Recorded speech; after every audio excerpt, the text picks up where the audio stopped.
You guys, there's something about this month. My dogs are particularly disruptive. Aren't you? Hello again, and here is my journal for the month of October, which is funny. It hasn't been that long since my September journal. It's only because my September journal was insanely late. So, hey, it all kind of works out in its own little way. But you're about to see the adventures of October. You're about to see the things I did, things I didn't do. Missing days, which I noticed that, like, at first I was like, every day I have to do an entry. Now it's like, oh, 3 days, and I hadn't done one because, you know, that's kind of how it goes, just living life. So anyhow, I hope you enjoy it. I hope you enjoy this month. And my dogs are being really needy right now, so I'm just going to let you get right into it. Gypsy looks so unimpressed. So today is the 1st of October, and it's Joker Day, repping the shirt. I finally get to see Joker after everyone else. But I'm really excited. This is my #1 anticipated movie of the year. All I want is a good character movie where Joaquin Phoenix brings something special. That's it. That's all I want. We'll see. I don't know why I like this spot. It's next to the Nespresso machine. It just feels like beginning of the day. But, okay. So I saw Joker last night. I had a night to think about it. All I did was think about it. I really liked that movie. There's a lot more to say about it, so spoiler talk. I can't wait for my spoiler video, but damn. Little Gypsy. You're so furry. She's like, I've had enough of your bullshit.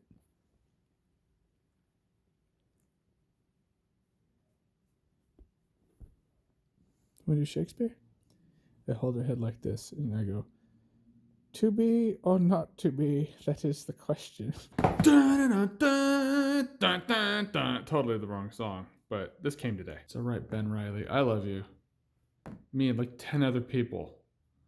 Avid fans. Don't ever put plastic over your head. You'll suffocate. Like he was taken out by Kingpin, mob style. Pizza power. Flying saucer food delight. Oh, you can't really see that's pizza. Just the guy who got stabbed in the eye by T-1000 dancing next to his twin who stabbed him next to Christopher Lee. Count Dooku / Saruman. So Todd Phillips, the director of Joker, said that he stopped doing comedies and did Joker because woke culture has killed comedy. Which then got him a lot of backlash from other people in Hollywood. I don't know that that backlash disproves his point. Pretty sure it kind of proves it. God, I feel weird today. I got to do my Joker spoiler talk. Seahawks are on, so I'm watching the Seahawks right now.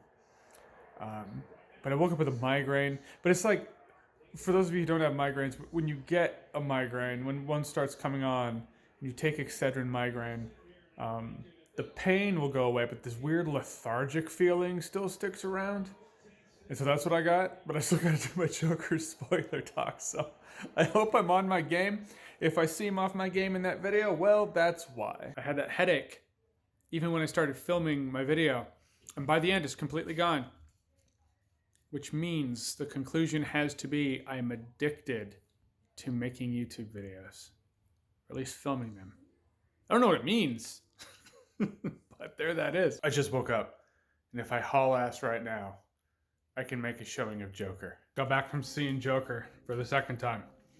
I feel like I want to do a video talking about some of the fan theories on Joker, you know, some of the interpretations. Because really looking at it, there's no way to disprove any of the theories I've seen online. A lot of them anyway. And it makes the movie kind of cooler, so I like that. That's what we're talking about. Tonight, we launch. All right. This movie is pure imagination. Building up the 4K collection, we got some more real deal holy yields. Predator, the Schwarzenegger one. The Shining, boning up for Dr. Sleep. As in brushing up on Shining, not... That sounded worse than I meant for it to. Black Hawk Down, Labyrinth, and Gremlins. Actually, I went in there to get Gremlins, and the other 4 were impulse purchases. Tell you the truth, I've just really had a hankering to watch Gremlins for the last couple days, because you never can tell. There just might be a gremlin in your house.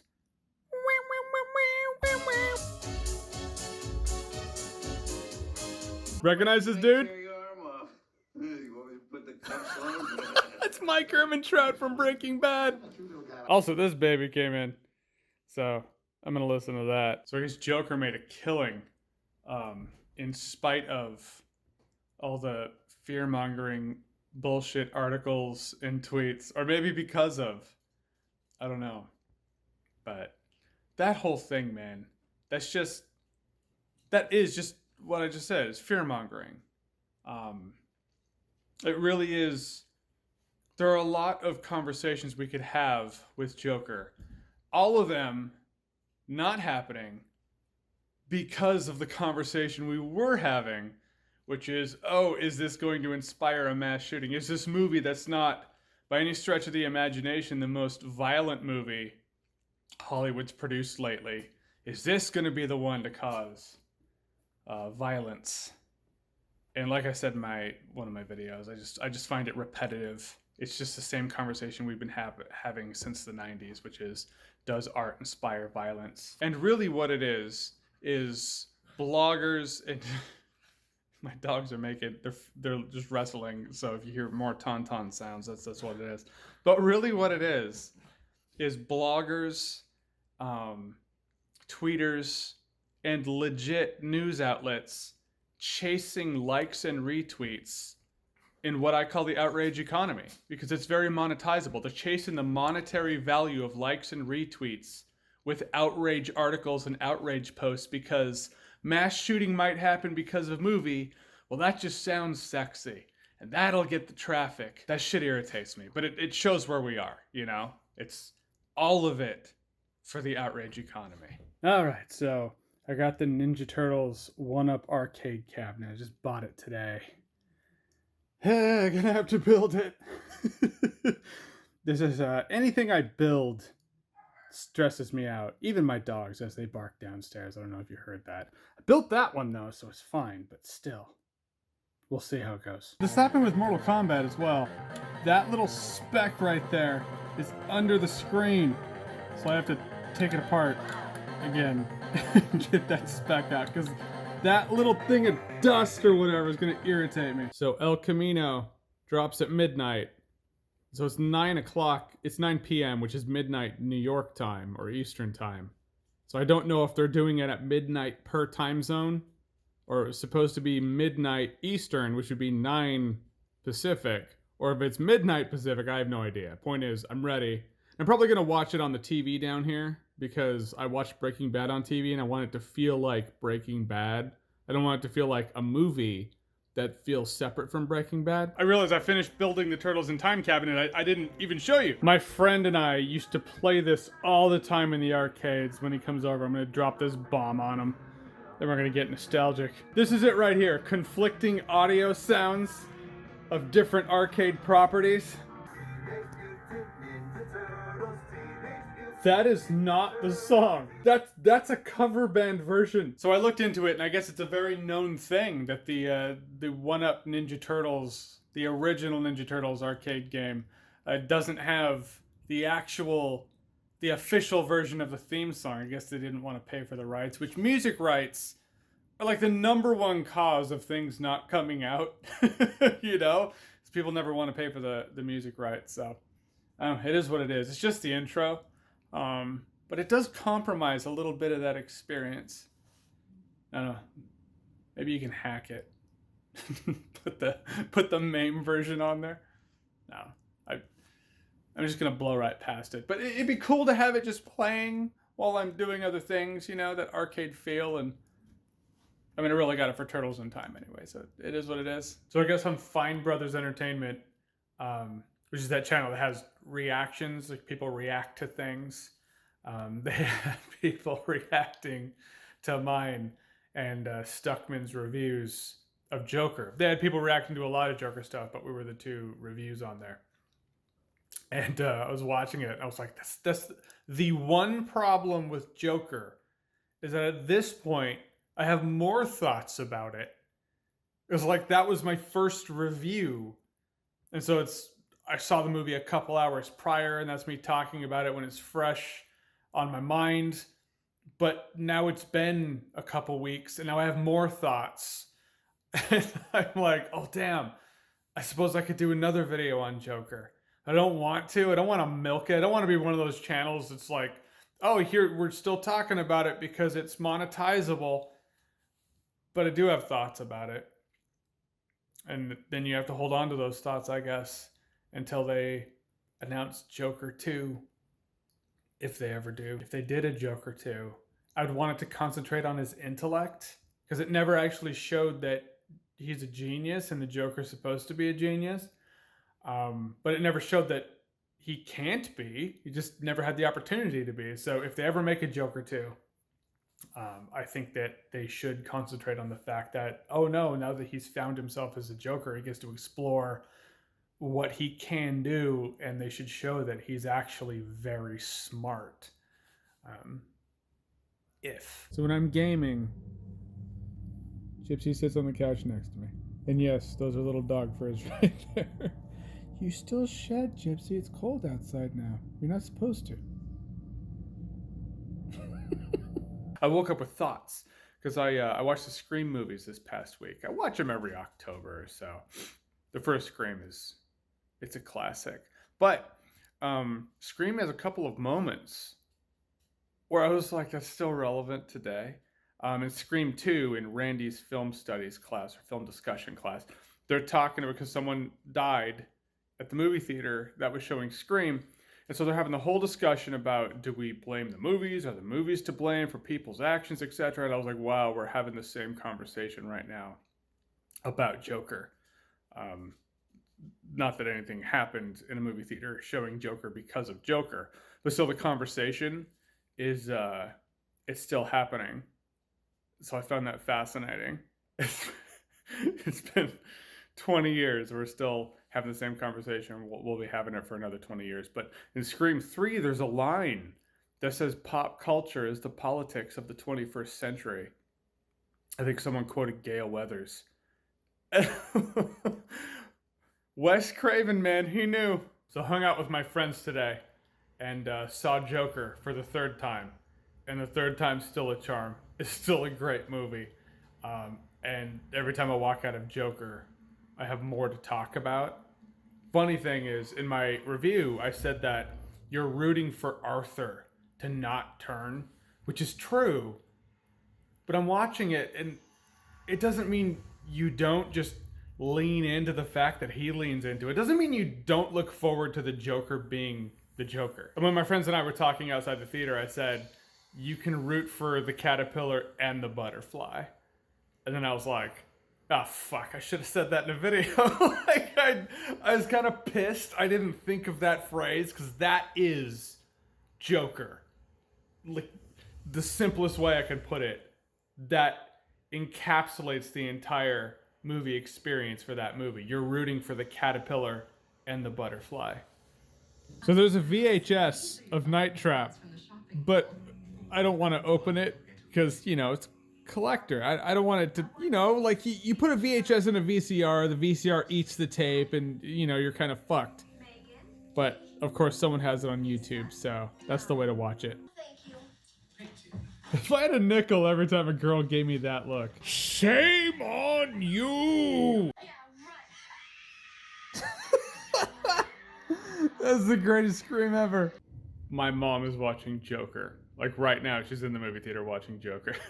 I'm curious as to how much she'll like it, or if she'll like it. I told her, don't judge me too harshly when she sees the inner workings of my favorite character.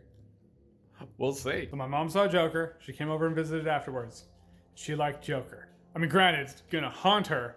I don't know if she said the word like, but we talked about it so much, and all the deeper meanings and the theme of how society had failed this guy, and she liked Joker. Portland Retro Gaming Expo. It's like, all right, so at the conventions, I usually look for the 1 or 2 booths that have retro games. It's like that, but everywhere. All the time. All right, I had this when I was little, and I traded it to somebody for something else.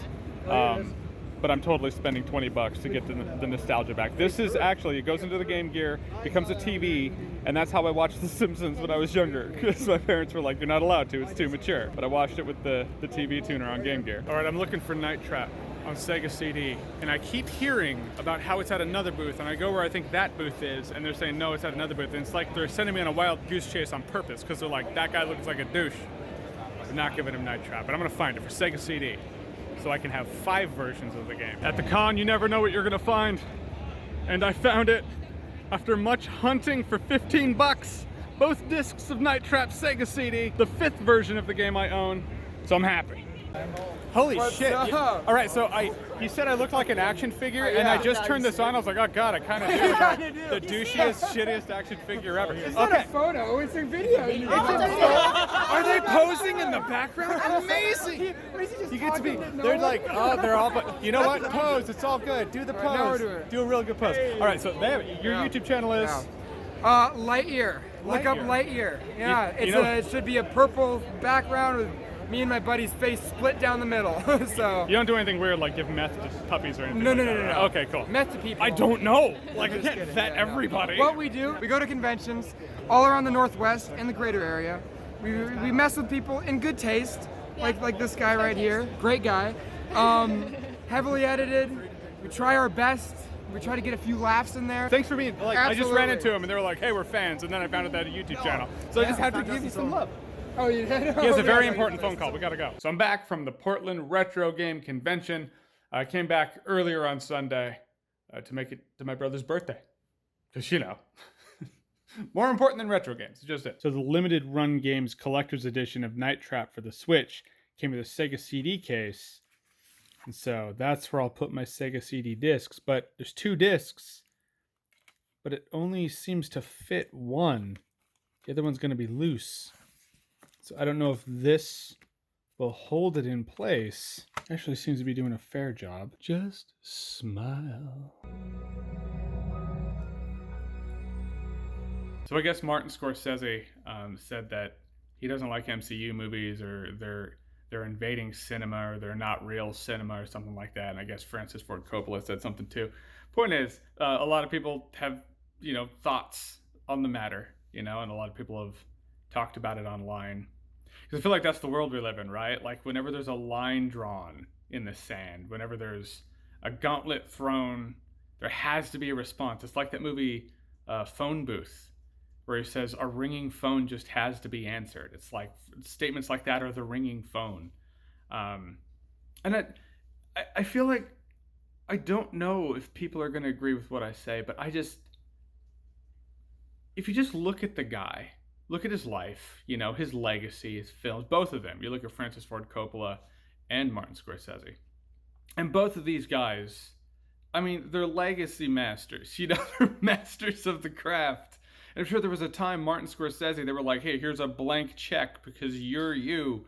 And now the blank checks are to the Marvel movies. I mean, obviously, Martin Scorsese and Francis Ford Coppola can both still make films, and Martin Scorsese is still making films. The point is, like, I'm sure to him, yeah, it's like very different. It's a very different world that he has to navigate, and it's probably difficult to do that if you're in his situation, No more blank checks for him. And I'm sure even if you go back, comic book movies were probably a thing he probably scoffed at. I don't know. I'm just taking a leap here. I'm sure he and his friends are like, oh, yeah, those comic book movies.